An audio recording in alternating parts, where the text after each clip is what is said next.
এরপরের যে আলোচনাটা সেটা হচ্ছে স্টকে ভিডিও রাখার সিস্টেমটা কি। আচ্ছা দেখেন ভাই, আমরা প্রতিনিয়ত আমরা যারা কন্টেন্ট ক্রিয়েটার আছি, হয়তো বা কেউ কর্মব্যস্ততার মধ্যে থাকে, চাকরি করে, হয়তো বা সাংসারিক কোনো ব্যস্ততার মধ্যে থাকে, সে নিয়মিত কিন্তু ভিডিও করতে পারে না, ভিডিও শ্যুট করতে পারে না, কোনো ধরনের কোনো সমস্যা কিন্তু প্রত্যেকটা মানুষেরই কিন্তু আছে। এখন আপনি যে মানে প্রস্তুতি নিয়ে প্রত্যেকটা দিন ভিডিও করবেন, এটা আসলে সম্ভব হয় না, এটা কেউ পারে না। যারা কন্টেন্ট ক্রিয়েটার তারা একবারে 30-40টা ভিডিও কিন্তু শ্যুট করে, ঠিক আছে। আমার জানা মতে যে শর্ট ভিডিওগুলো 30টাও কিন্তু করা যায় একদিনে। তো যারা করে তারা মানে স্মুথলিভাবে পেজটাকে কিন্তু রান করতে পারছে, শিডিউল মতো কিন্তু ভিডিওগুলো ছাড়তে পারছে। কিন্তু যারা করতে পারে না তাদের দেখবেন যে মাঝে মাঝে কিন্তু গ্যাপ যাচ্ছে, একদিন ছাড়ছে আর একদিন কিন্তু ছাড়ছে না।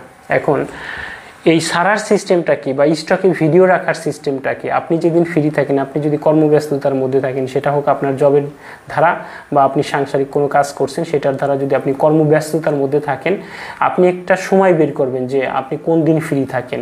ঠিক ওই দিনে আপনি যেটা করবেন, আপনি ভিডিওগুলো শ্যুট করবেন। এখন শ্যুট করার সিস্টেম, আপনি আমাকে প্রশ্ন করতে পারেন যে ভাই আমি যে ভিডিওগুলো শ্যুট করব আমি এতগুলো টপিকস কিভাবে খুঁজে পাবো? আপনি 7টা দিনে যে সময়গুলো পান, এক্সট্রা সময়গুলো পান, এই সময়গুলোতে আপনি কিছু কিছু ছোট ছোট করে আপনি কিছু নোটপ্যাডে লিখে রাখবেন। যে ভিডিওগুলো আপনি বানাবেন সেই ভিডিওগুলোর টপিকসগুলো আপনি আপনার নোটপ্যাডে লিখে রাখবেন। লিখে রাখলে হবে কি, আপনি যেদিন ভিডিওটা শ্যুট করবেন ঠিক ওই দিন কিন্তু দেখে দেখে আপনি ভিডিওগুলো শ্যুট করতে পারবেন। আমি আমার ক্ষেত্রে বলি, দেখেন আমিও কিন্তু ছোটো একটা জব করি। এখন এই জবের মানে পাশাপাশি কিন্তু আপনাদেরকে কিন্তু ভিডিওগুলো উপহার দিচ্ছি।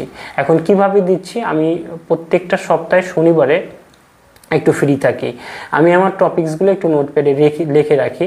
পরবর্তীতে যেদিন ভিডিওগুলো শ্যুট করি দেন ওই দিন কিন্তু টোটালি 8টা 10টা বা 15-20টা ভিডিও কিন্তু শ্যুট করে রাখি। আপনারা একটু খেয়াল করবেন যে আমার একই ধরনের টি শার্ট কিন্তু মানে প্রত্যেকটা ভিডিওতেই কিন্তু থাকে। এটা কেন থাকে জানেন?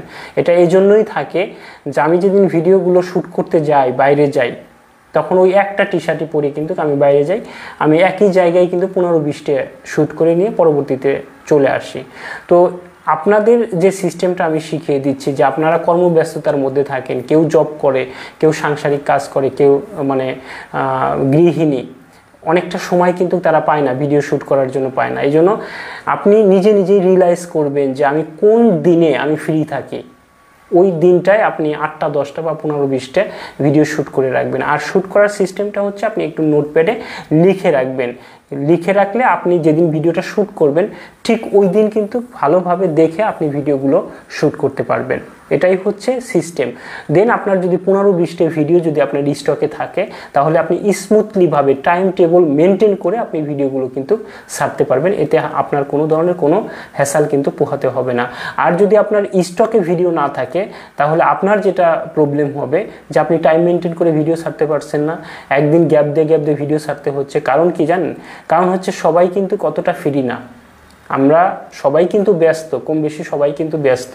তো আপনি চিন্তা করছেন যে আপনি কালকে ভিডিওটা বানাবেন, এখন আপনার অনাকাঙ্ক্ষিতভাবে এমন কিছু কাজ আপনার সামনে চলে আসলো, আপনি কি ভিডিওগুলো বানাতে পারলেন না। হতেই পারে, কারণ আপনি কালকে কি করবেন এটা কিন্তু আপনি জানেন না, হয়তো বা যদিও বা জানেন, কিছু অনাকাঙ্ক্ষিত বিষয় কিন্তু আপনার ওই আগামীকালকের মধ্যে কিন্তু ঢুকে যাবে।